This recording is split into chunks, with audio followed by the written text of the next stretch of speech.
Vous le savez, nous sommes de plus en plus nombreux à venir vivre dans les villes, alors j'ai eu envie de vous proposer quelques réflexions sur ce que sera la ville de demain. Comment pensait-on la ville du futur avant? Regardez ces images, elles révèlent bien les esthétiques propres à leur époque. Mais les anticipations étaient-elles les bonnes? Voyait-on juste dans les prévisions, les imaginations? Celle-ci, vous l'avez reconnue, c'est la ville du futur imaginée par Fritz Lang pour son film Métropolis. C'est ainsi qu'en 1927, certains voyaient les villes à l'avenir, porteuses à la fois de gigantisme, du problème des transports, de modernité et d'anxiété. Maintenant, voilà comment on imagine la ville du futur à la fin des années 50, donc 30 ans plus tard. Et dans ce style graphique, où l'on retrouve l'influence de la bande dessinée, telle Flash Gordon, on repère une ville du dessus et une ville du dessous. Une ville déjà dominée par l'automobile, on voit un monde d'usines qui fument, de skyscrapers qui montent vers le ciel, on voit aussi apparaître les trains hors sol. En fait, on retrouve la même vision que chez Fritz Lang, mais avec plus de couleurs et moins de pollution. Dernier exemple du futur vu d'avant, à Paris. Regardez comment en 1967, on se représentait ce que devait être 20 ans plus tard, en 1987, le quartier de la Défense. Tout est imaginé comme cubique, à l'image de ce que l'on produisait comme architecture dans les années 60 à Brasilia ou à Sarcelles. Alors on ne peut que se réjouir que le prospectiviste se soit à ce point trompé et qu'il n'ait en rien imaginé les ruptures dans l'architecture. La réalité de 2014 est tout de même beaucoup plus réussie que l'imagination de 1967. Alors justement, nous sommes en 2014, donc à quoi faut-il s'attendre pour les années 2050 en termes d'urbanisation? Retenons quelques chiffres de notre histoire récente. En 1700, la population mondiale est à peu près de 650 millions de personnes dans le monde, dont 7% de citadins. En 1910, une population mondiale de 1,7 milliard d'habitants, dont 20% de citadins. En 1950, 2,5 milliards d'habitants sur la Terre, 30% de citadins. En 1980, population mondiale totale de 4,5 milliards d'habitants dans le monde, dont 40% de citadins. Enfin, 30 ans plus tard, en 2013, 7 milliards d'habitants dans le monde et 3,5 milliards de citadins, soit plus de 50% de la population mondiale. Or, le mouvement va se poursuivre. En 2050, on sera 65% de la population mondiale à vivre en ville. Sauf que cette progression n'est pas générale. Sur 100 ans, entre 1950 et 2050, regardez où s'opèrent les grandes croissances urbaines dans le monde. Bien, maintenant recommençons. On voit bien que cette progression, surtout depuis une vingtaine d'années, concerne particulièrement les pays émergents. Ce ne sont plus les villes du Nord qui grossissent, mais les villes du Sud. Maintenant, troisième élément à retenir, la multiplication des villes géantes de plus de 10 millions d'habitants. En 1950, il y en avait deux, New York et Tokyo. En 2011, il y en avait 23, dont 5 seulement au nord. En 2025, il y en aura 37, et la très grande majorité d'entre elles sera au sud. Là encore, le constat est le même, l'essentiel de la croissance des mégacités se fera dans les villes d'Asie et les villes d'Amérique latine. Ces mégavilles sont tout à la fois machines à échanger, à brasser, à innovation et brevets, les lieux pour installer les sièges des multinationales. Elles donnent plus facilement accès à la connaissance, elles élargissent les opportunités d'emploi. Leur productivité est plus élevée en moyenne que dans le reste du pays, et certaines ont même un PIB équivalent à un État. Saviez-vous par exemple que le produit urbain brut annuel de la ville de Shanghai en 2010, c'est-à-dire le PIB, est de 250 milliards de dollars, supérieur au PIB de la Finlande.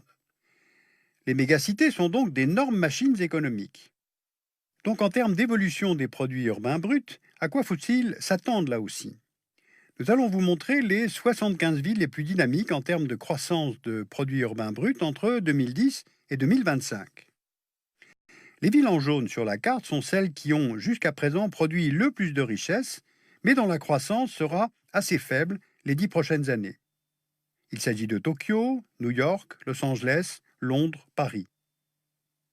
Les villes en orange connaissent une progression allant jusqu'à 250% de leurs produits urbains bruts, mais plus impressionnant, ce sont les villes en rouge.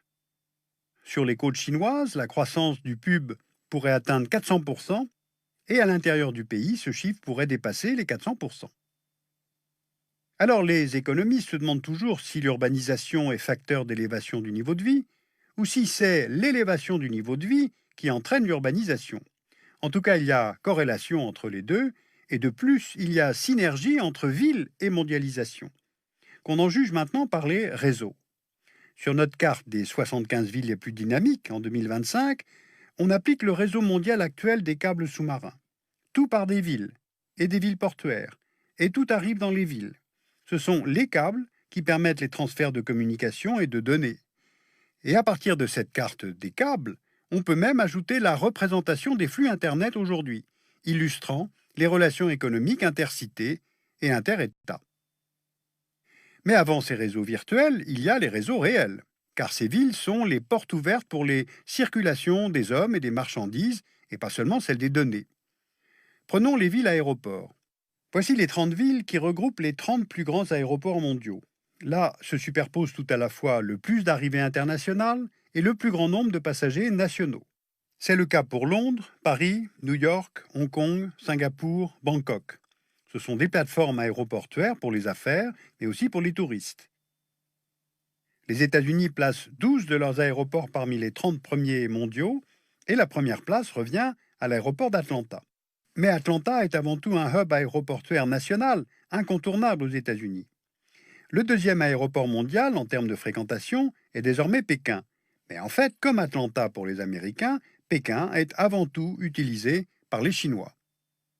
Et d'ailleurs, les bons résultats de fréquentation des aéroports de Hong Kong et de Macao s'expliquent par le fait que les visiteurs venant de Chine sont comptabilisés.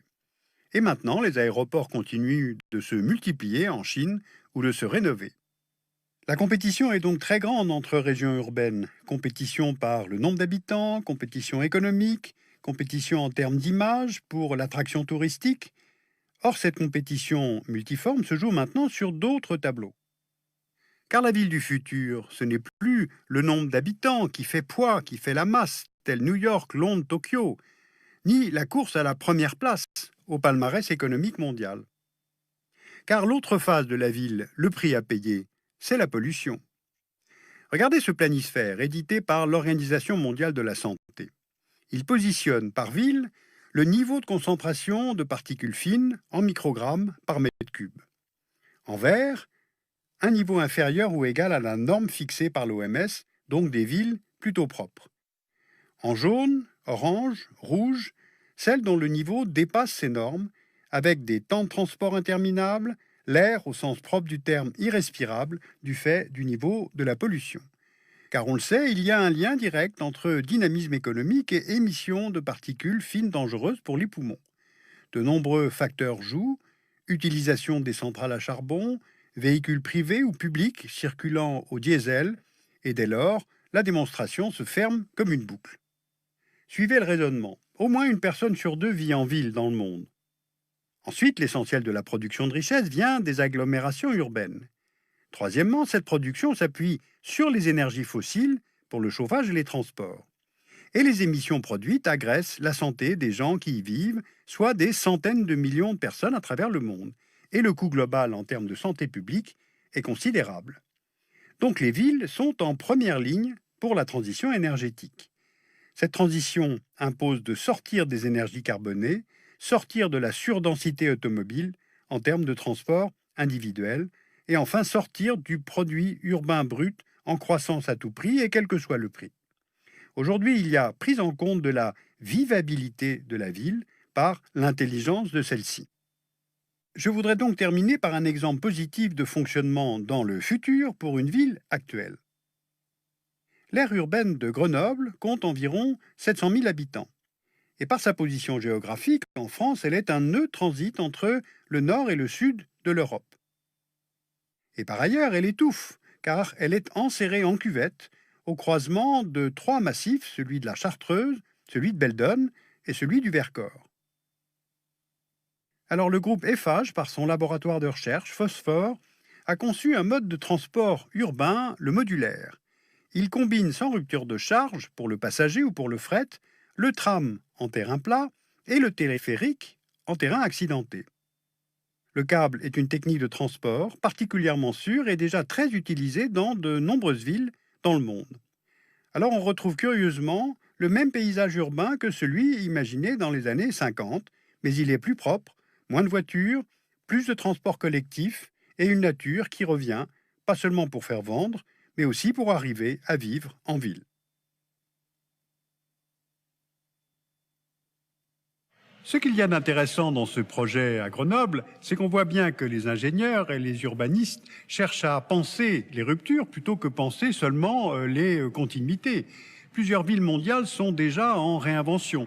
New York, Los Angeles, Paris, qui sort progressivement du tout automobile, et même Séoul, qui a transformé une immense autoroute urbaine intérieure en zone cyclable, piétonne, arborée, qui traverse toute la capitale de la Corée du Sud.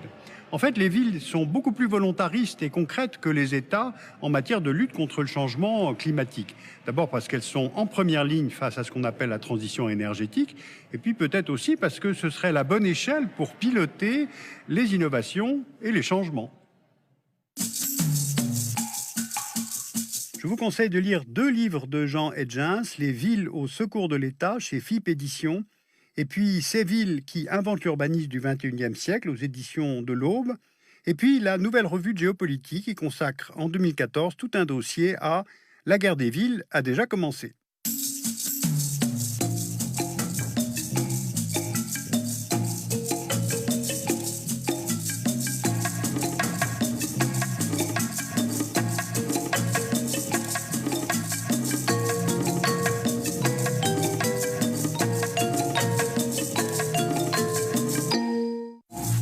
Le dessous des cartes, à voir, à revoir sur Arte+C.